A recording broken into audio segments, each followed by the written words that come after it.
President Trump operates in bad faith, meaning he deliberately deceives and defrauds. He leads the government with improper goals, which is a way of saying that apart from policy or ideological differences, which can be vast but are fine, that's part of democracy, bad faith means his core purpose is improper and invalid in his use of authority.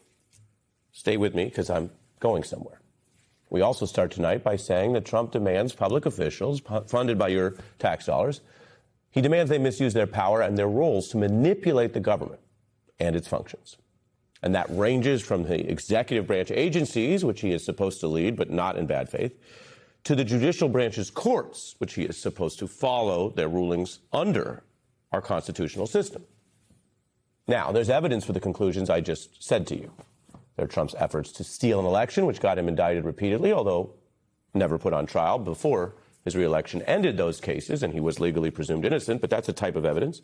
There's also his explicit public embrace and reward of the violence of January 6th, something he would like to minimize and lie about, but honest Americans, journalists, experts of law will not let him do that. We will remind you that his pardons for those violent convicts and his later attempts to seize taxpayer dollars for MAGA allied convicts, all of that shows his bad faith.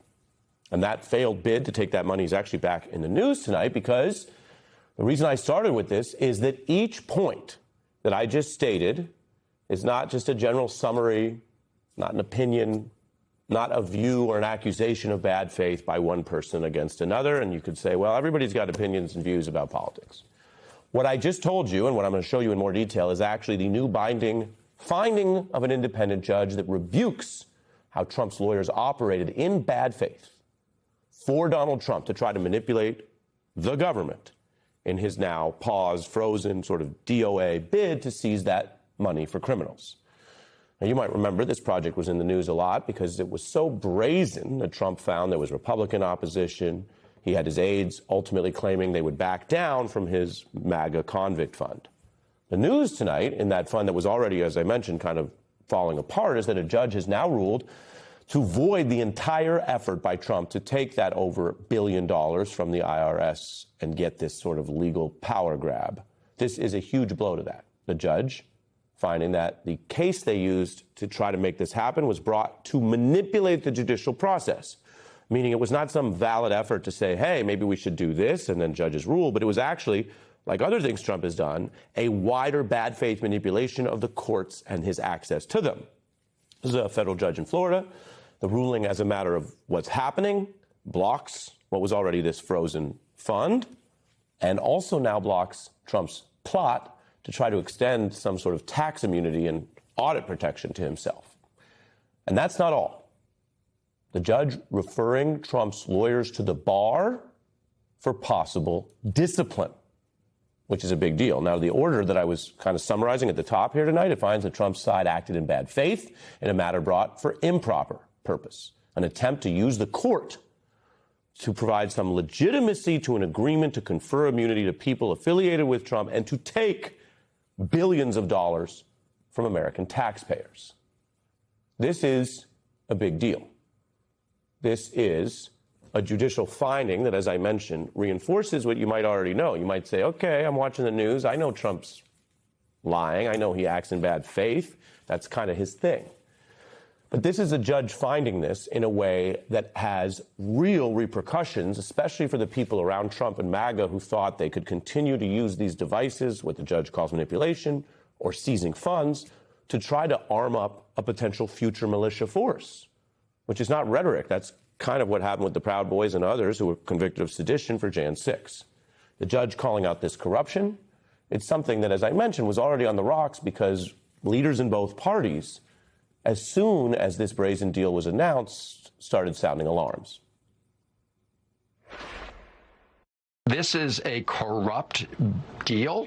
I think it's stupid on stilts. That is the definition, as Thomas Jefferson, I think, once said, of tyranny. It's our job in the Congress, in the Senate and the House, to hold the executive branch accountable. I don't think it's an appropriate use of money. What are your thoughts about this weaponization fund from the president at this point? I I call it a payout pot for punks. It's all about weaponizing the tax dollars of the American people to support Donald Trump's private militia. This is an issue that's in politics. So it's notable, as I just showed you, that in politics, where there's great disagreement about most things Trump, and especially his whole January 6th convicted sedition and pardons for those people, even on that, you saw Republicans in public saying, no, too far.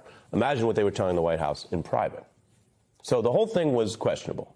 A judge ruling against it now, an independent judge, saying basically this is totally corrupt, and referring Trump's lawyers for the review of possible sanctions. Now, it is rare to see lawyers sanctioned for what we would call standard zealous advocacy back and forth. Indeed, courts require it and operate on it in very serious issues. You can imagine a murder trial. You got one side, the government, saying this was murder, and you have the people defending what they say was not murder, right? Or if it's convicted, defending murder. And so there's a lot of back and forth there where you could say, oh, you went really far to defend this murderer. You're allowed to do that. If you go to law school or civics courses, there's a lot of talk about how much protection there is for that adversarial system. If you watch this show regularly, you may know I happen to be a lawyer, and lawyers talk about how you need to really protect that. You don't want to criminalize or dissuade zealous advocacy of all kinds of positions. But that doesn't mean you can lie in court or manipulate the system. There has to be an outer edge. And this judge is saying Trump's lawyers may have crossed it.